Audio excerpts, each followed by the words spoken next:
Going to be talking about microscopes for this video. First off, we're going to begin by talking about most of the common types of microscopes. You should be familiar with at least two of these because we worked with them in class already. We have the compound light microscope, which is what we used during our protist lab when we were looking at the slides. The compound microscope is going to use two lenses. The first lens is going to be called the objective lens, and the second is going to be the ocular lens, or the eyepiece. So when you're looking at your protist, you have your eyepiece, which you would put your eye against, and then the objective lens would be the one that we're swiveling at the bottom. So this is going to be used to magnify and show detail of a translucent specimen, which means that light can pass through the specimen so it's not completely solid in color.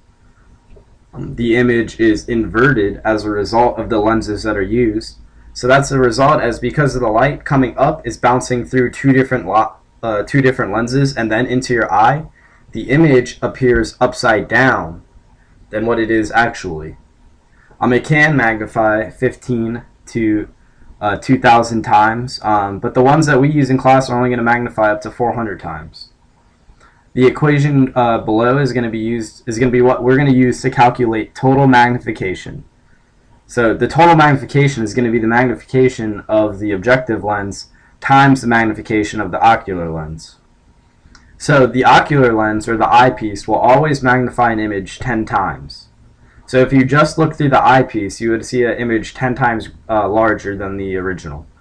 But then, let's say you have the low power objective lens on, and you have that image magnified again by 10 times. The total magnification is going to be 100, which you get by multiplying 10 times 10.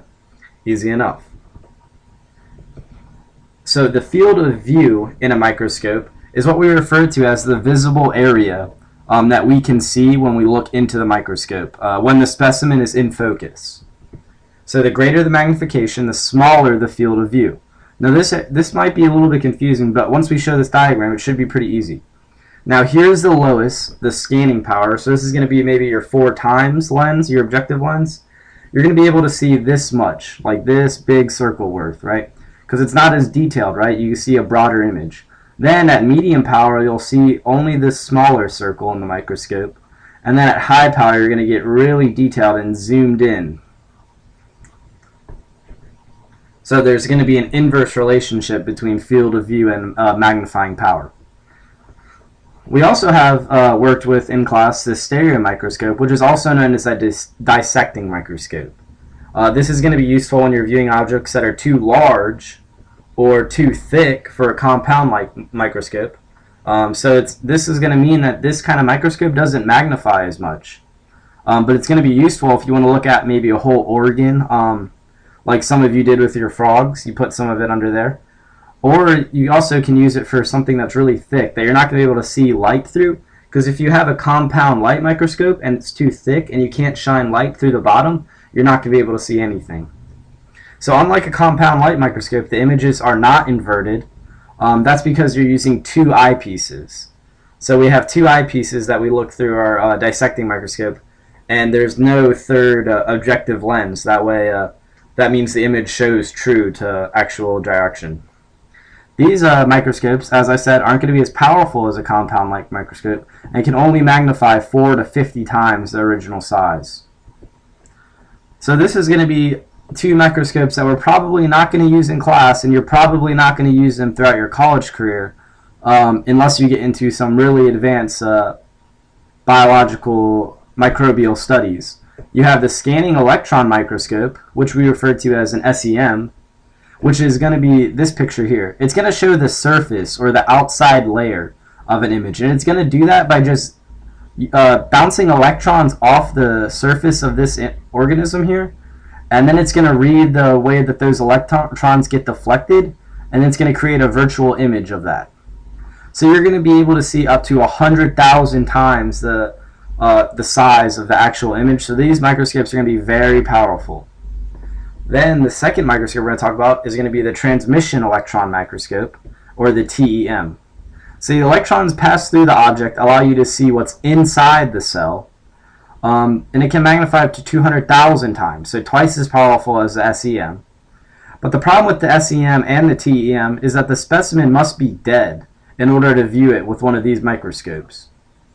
So remember, TEM is going to be transmission, right? So transmission through, the electrons are going to go through the object. And then it's going to you're going to do the whole computer image again and be able to see the structures inside. And then SEM is just the scanning, so the electrons aren't going to pass through, they're just going to bounce on the very outside. So they do different things for different functions. So here I have two pretty cool images. Right here, this is the SEM, the scanning one, and it's giving you a very detailed look on the outside layer of an ant.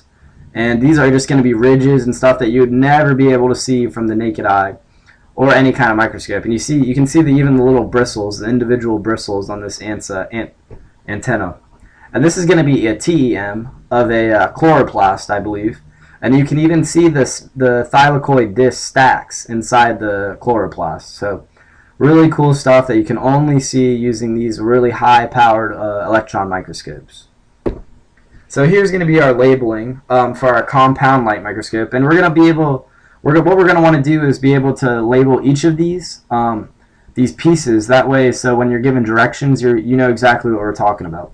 So number one here, right here, this should be pretty easy. It's going to be the ocular lens, or the eyepiece, right? It's going to be what you look through, and this is going to magnify the image, right, as we know, 10 times. Then you have the objective lens, which is going to be these three rotating lenses here, and all three of these are going to be referred to collectively as the objective lens.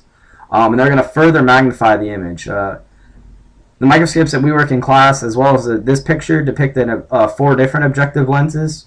The small one is going to be times 4, the medium one will be times 10, and this large one is often going to be times 40.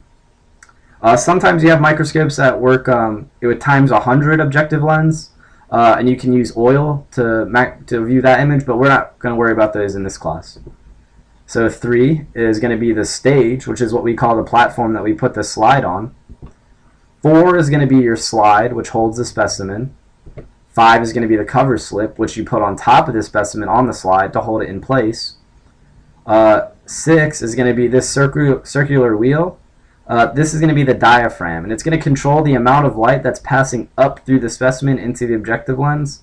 And you can mess with that to get you a better image, depending on what kind of contrast you want to see. 7 is the base right here, and it's going to support the whole microscope, just going to be the base of the whole microscope. And you're going to want to put the one hand here when you carry the microscope. You're going to put one hand at the bottom of this base, and I'll show you an image of that. The fine adjustment knob is going to be 8. So this is going to be what you focus the image on a high power. It's going to make you really get in to see those fine details. 9 is going to be the bigger adjustment knob, which we refer to as the coarse adjustment knob. And that's going to be what you use to, at 4 times, when you have the 4 times objective lens, you're going to use that only when you have the 4 times objective lens. And that's going to be able to, so that way you can bring the object so you can see it. And then once you move on to the times 10 or times 40, you only use the fine adjustment knob. And that's going to be to protect your slide, because you can accidentally break it if you bring the stage up too high. 10 is going to refer to the stage clips, which we just use to keep the slide in place.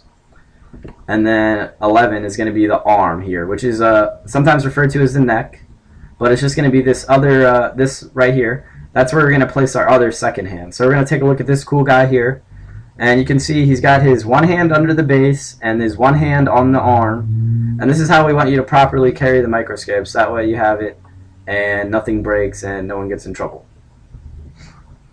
Alright, so I'll leave this up here for a second. Feel free to pause the video if you need to get these, and feel free to watch it again. Remember to bring any questions you have to class, and I'll see you tomorrow.